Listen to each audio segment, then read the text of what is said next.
There are several different stories of how the art of Chinese footbinding came to be. The most prominent is a legend of a fox that turned into a human as the Qing Empress and tried to conceal its paws. The Qing Empress had tiny feet and compressed them in hopes of turning her deformity into something of a relish or beauty. The Empress's hopes were eventually met. This photo of Yang Tizi is a good example of this, for she was well known for her beauty and small feet. It also shows how women with beauty and small feet were higher in class. You can tell this from her clothing. The custom of Chinese footbinding slowly trickled down the ranks of the Chinese society. At first it started with the dancers of the imperial palace and ended with the women of the lower classes. This is evident from the following quote from Howard Levy. In effect, started a vogue for special and artistic dancing, which slowly set the fashion for the rest of the Chinese world. For most women, binding their feet was a way of being beautiful as well as a way to give them more insurance in securing a husband. During the 1800s, finding a husband was one of the highest priority for a woman, since they had no valuable prospects of any kind. For footbinding, however, there was only one real secure way of getting a husband, and that was to have the 3-inch golden lotus. The woman shown here is one of the few who accomplished such a goal. When you look closely, you can see that her big toe is pointed, her toes are on the bottom of her feet, and her arch is broken. This means she went as far as she could with footbinding. Another important detail is that her feet are bare. This is important because it was a common practice during this time, but now most women with bound feet refuse to show them. About 1835, footbinding had made its way all across China, but only the Chinese themselves practiced this cultural phenomenon. Footbinding even became so ingrained into the Chinese culture that it was now a prerequisite to a proper marriage. There are even books that had instructions on how to properly bind a woman's feet. By around 1850, women and men were getting more backing and protesting the practice of footbinding.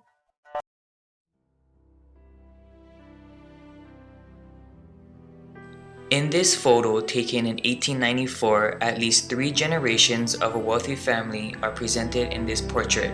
Other women seated in the foreground have their foot bound, indicating high status and wealth. Footbinding was generally practiced by wealthy families because only wealthy families could afford to have women with bound feet in the household not work. The age range varies, indicating a long generation of cultural influences of footbinding. Young women represent innocence as they begin to experience their roles in society and the culture. They will learn what the culture expects from them as well as their husbands. The elder women represent wisdom as they have lived the majority of their lives with bound feet. Through their generation, they acquired knowledge and insights of the cultural norms and traditions pertaining to footbinding. Kung Yo-wei stated, from the perspective of the government of the state, it punished innocent women without justification. I analyzed this quote as due to cultural norms of footbinding, women were forced to bind their feet without reason. Women were culturally pressured into footbinding, and this photo illustrates 3 generations of women with bound feet. In this photo, taken during the Qing Dynasty between 1644 to 1912, presents a little Chinese girl with her feet bound, who is no more than about 5 or 6 years old.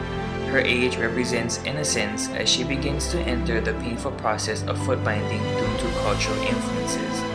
This was the ideal age because the feet was still composed mostly of pre-bone cartilage, which made it easier to mold.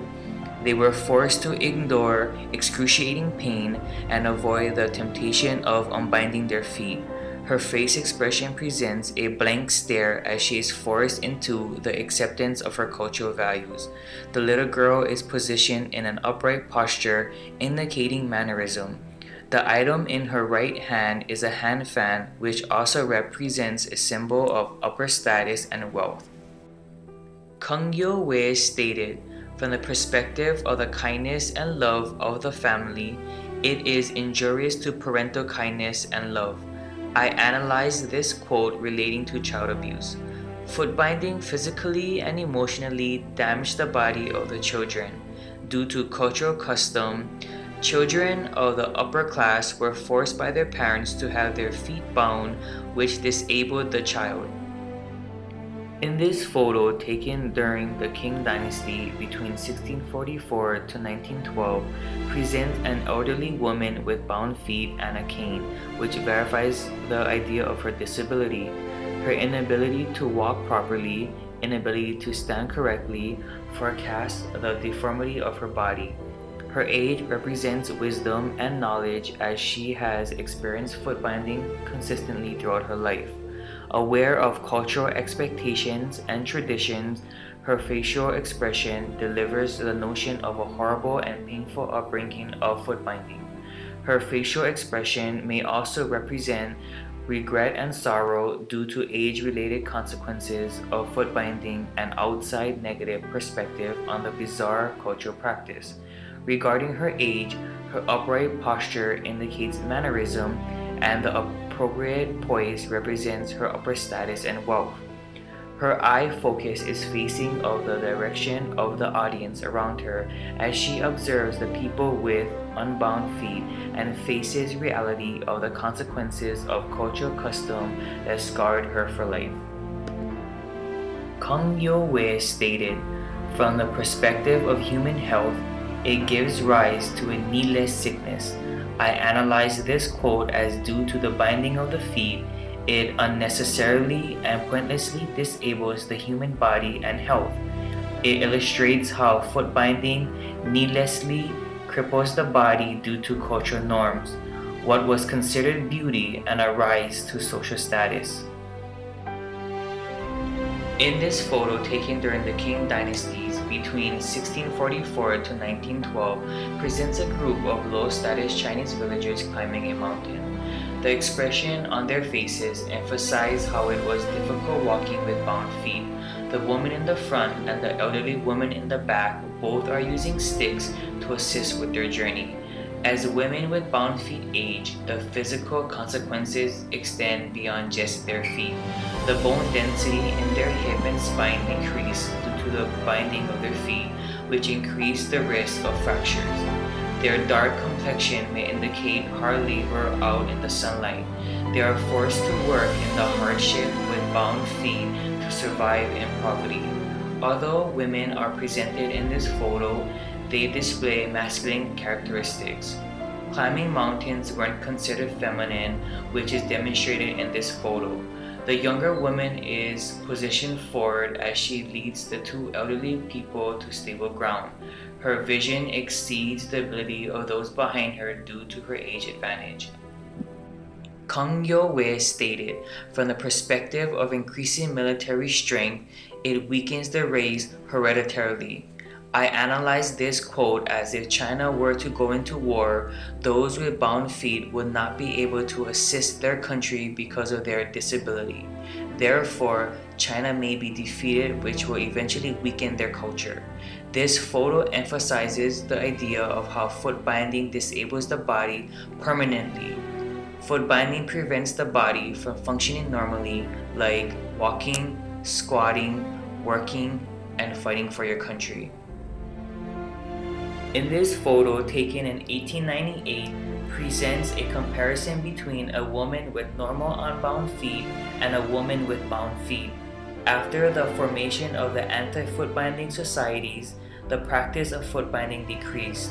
This movement carried out education campaigns to educate the Chinese society that nowhere else in the world practices foot binding. They also explained the effects of foot binding and the advantages of having natural feet. Eventually, natural foot societies were formed whose members pledged not to participate in the practice of foot binding. Unfortunately, foreigners still laughed and criticized the barbaric ways of the Chinese culture. But the most humiliating and agonizing was the binding of women's feet.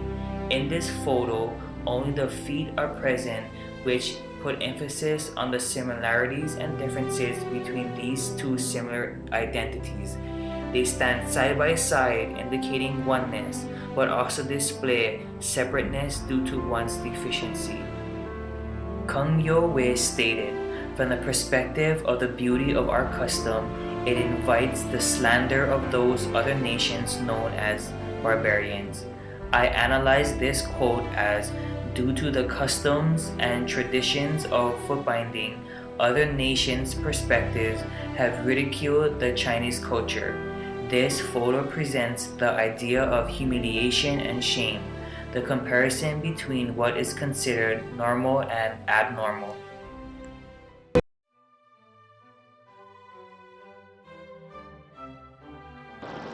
Continuing into the 1900s to 1950s, more societies were created to ban foot binding. In 1911, the members of the Heavenly Foot Society promised they would not bind their daughters' feet or allow their sons to marry a girl with bound feet in order to enter the church. After the society was established, the Empress of Taiwan issued an anti-foot binding edict in 1915. This symbolized how Western missionaries imposed their political view on China on keeping the body natural. After the foot binding edict, the Western missionaries imposed a marriage law in China. No man will have any concubines and cannot marry a girl under a certain age. This law was to protect the best interests of the Chinese woman. Once again, we see that Western missionaries are putting their religious views into the community. The Western missionaries thought that the Chinese women should be keeping their bodies natural by having no bound feet, yet at the same time, these women had to wear corsets that permanently altered their ribs and organs and also allowed body piercings. So in a sense, the natural body is never separated from the political body. This is a concept that Regina Smoot argues that somehow, in some ways, we can shape our bodies into something we need to survive in our own society.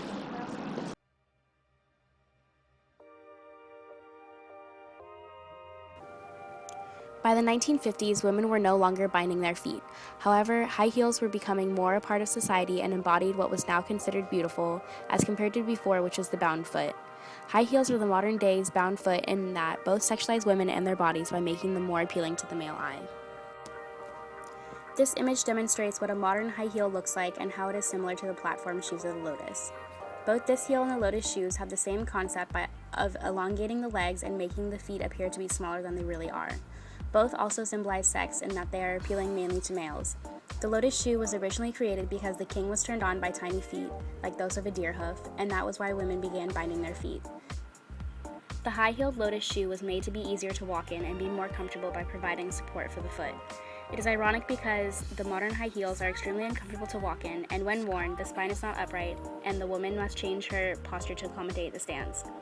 Both shoes make the foot look dainty, however, which is one of the main purposes of wearing them. This picture shows the binding of a young girl who is probably between 5 and 7 years old. Girls were forced to bind their feet and were often yelled at by their mothers when protesting in pain.